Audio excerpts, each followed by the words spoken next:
a case study that I'm going to share in a second to kind of pull all of this back together. But before that, I just wanted to note real quick that I think one of the big takeaways for me with a lot of the search trends that you shared, Abby, is that while the way people search and discover information and the way that we track digital journeys and analyze information is always going to change, like it's always going to evolve, but there's always going to be a huge local intent or local component to it.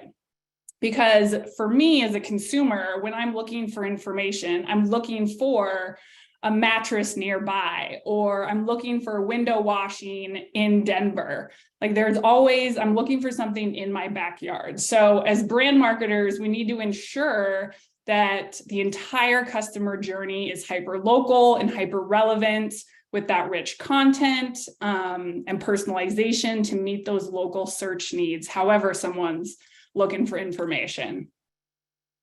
So to distill everything down, I want to look at an example of what building a great local experience looks like online. And so in this case study, this is a localized digital marketing campaign that we ran for a multi-location brand who had 5 different brands across their 32 locations and a catalog of hundreds of products that they were trying to sell. So this graphic is trying to show that magnitude of the hyper localization and personalization that we are trying to do.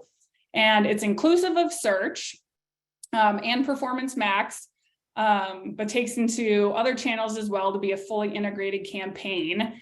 And a quick note, at Netsertive, we have been running Performance Max over the past 6 months as well to integrate into our own in-house technology. And we have also seen the average cost per conversion improve. So that has been helpful to fold in. So when we launched this campaign, we started out by really focusing on the high intent and high demand channels that were inclusive of search and display and website retargeting. And so we knew that we needed to personalize hundreds of variables to be able to make each of these individuals' digital experience really hyper local and hyper relevant. So our platform automated that localization of all the variables at scale. So hyper localized the creative, to Abby's point of having really rich, impactful creative. It's not enough to just do it at the national level and have great pictures, but having something that's customized to the location. Because if I'm a consumer in Denver, I guarantee you that winter and different needs that I have are different than someone in Florida. So being able to show that visually is huge. Customizing the account setup, the broad match, keyword strategy and list, negative keyword list, the media budget. And that just ensured that each local consumer was getting the most relevant experience to move the needle for them. And then it also ensured that the local domain authority and the structure was in place for Google or any other search engines to rank results higher, since algorithms have also evolved to prioritize for this local intent.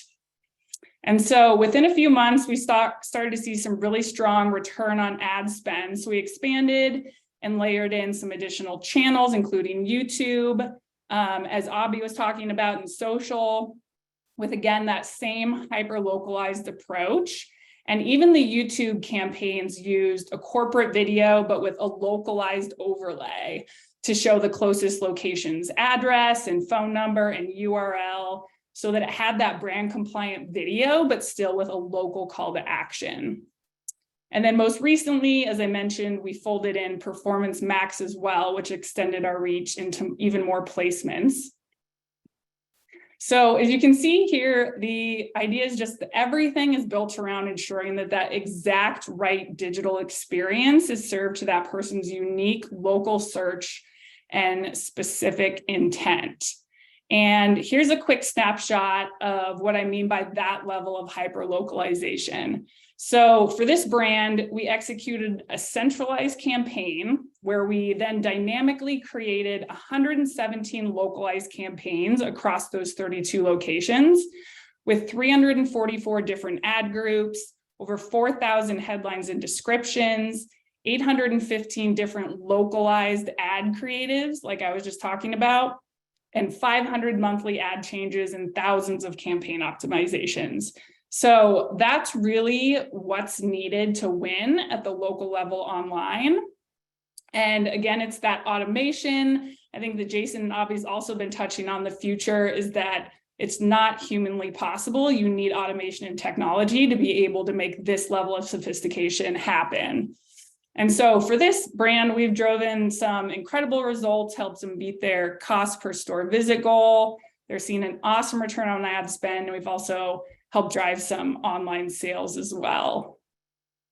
And then on the flip side, on the analytics side, just as cool as the results that we drove is the location level insights that the corporate marketing team could also see on their end.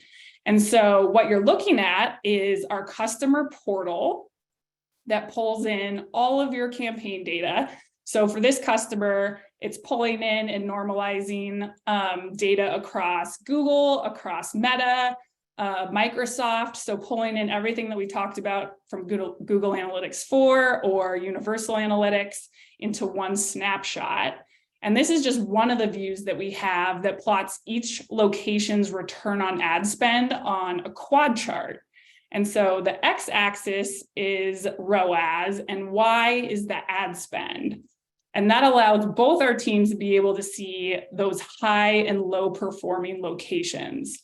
So their team loves it because they have more data to be able to have conversations with locations on strategy.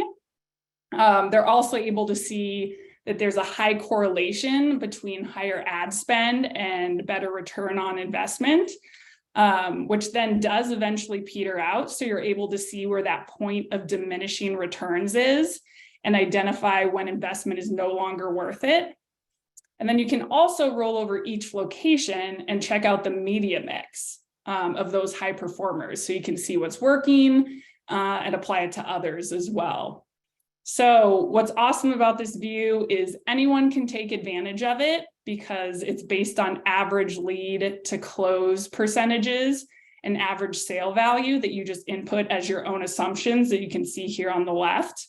So there's no need for CRM or POS integrations. You can just basically model it out with the information you have, which is pretty cool. And that concludes our webinar for today. So thank you, Abhi and Jason, for your guys' insights today. It was so awesome to have you guys on again. And like I said, we're a bunch of marketing geeks over here. So if you ever want to talk localized digital marketing, hit us up and we'll have all of the recap and materials into your guys' inbox for you to check out tomorrow. So have a great rest of the day and thanks for joining.